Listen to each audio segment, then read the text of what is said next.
Class 7th both medium विषय संस्कृत पाठ 2 द्वितीयः पाठः कालबोधः।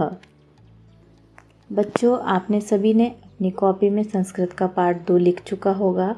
आप लोग सभी अपने संस्कृत की कॉपी खोलिए और पाठ 2 देखिए।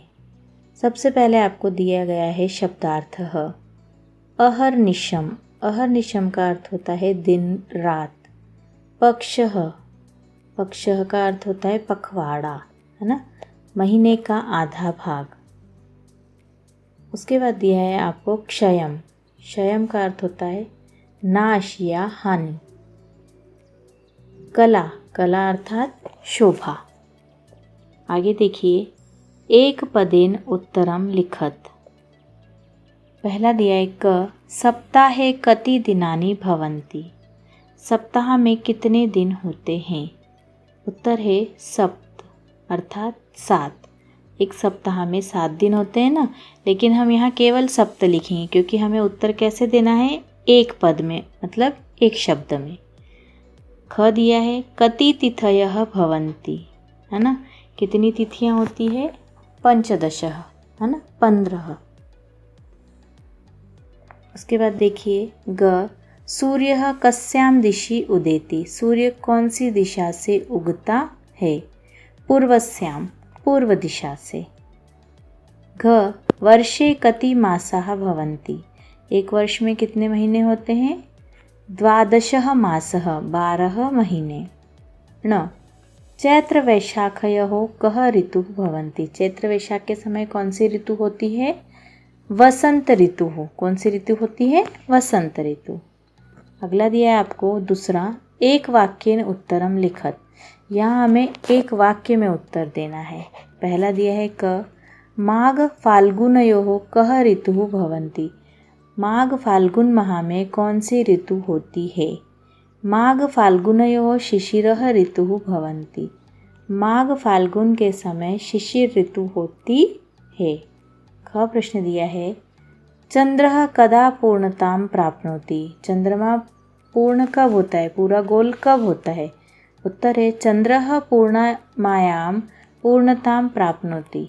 चंद्रमा पूर्णिमा के दिन पूरा गोल होता है या पूर्णता प्राप्त करता है।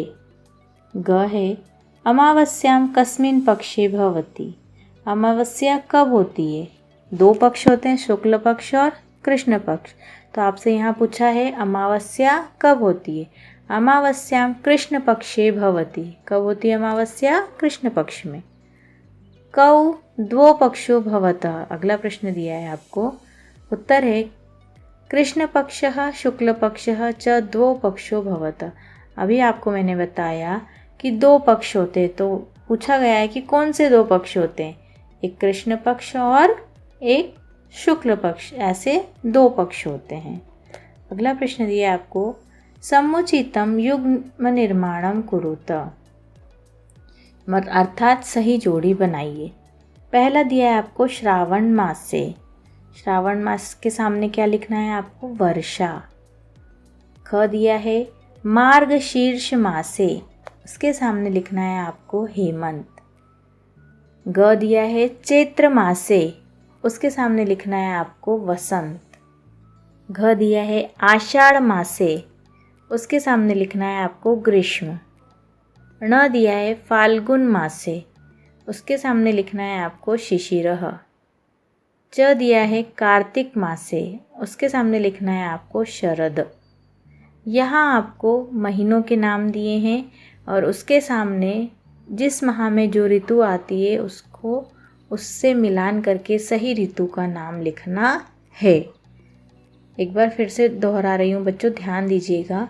श्रावण मास से उसके सामने लिखना है वर्षा। मार्गशीर्ष मासे उसके सामने लिखना है हेमंतः। चैत्र मासे उसके सामने लिखना है वसंतः। आषाढ़ मासे उसके सामने लिखना है ग्रीष्मः। फाल्गुन मासे उसके सामने लिखना है शिशिरः। कार्तिक मासे उसके सामने लिखना है शरद। ठीक है बच्चों, आगे देखिए चौथा प्रश्न, अधोलिखितेषु समुचितं पदं चित्वा रिक्तस्थानानि पूरयत। रिक्त स्थानों की पूर्ति करना है।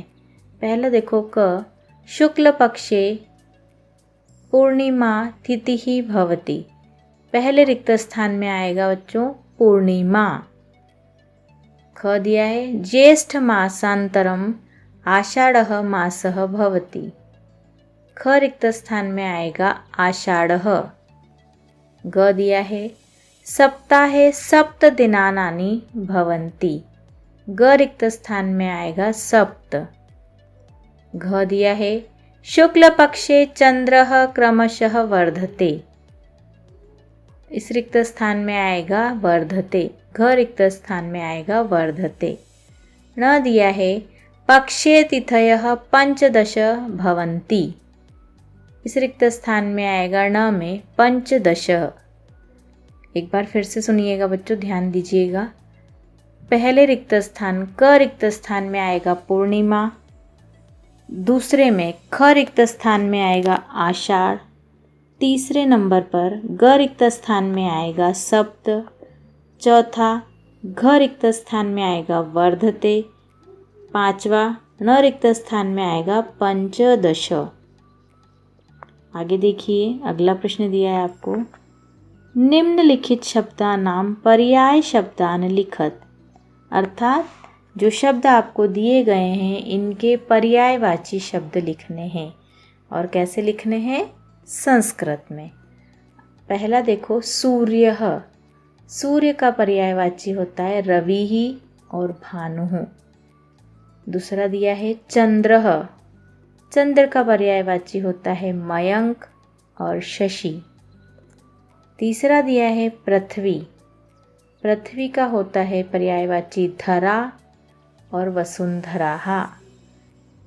अगला दिया है वासरः।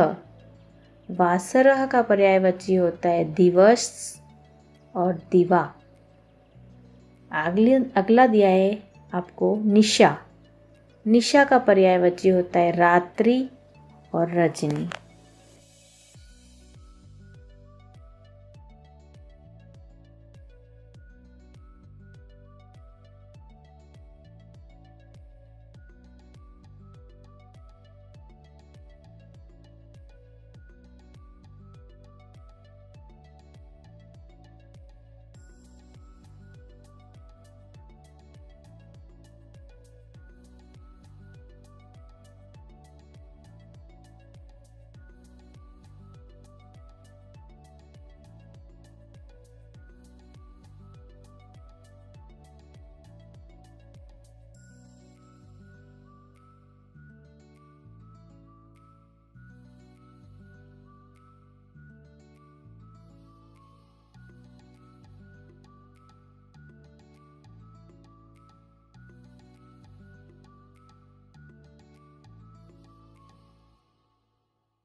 यहाँ बच्चों आपका पाठ 2 समाप्त होता है।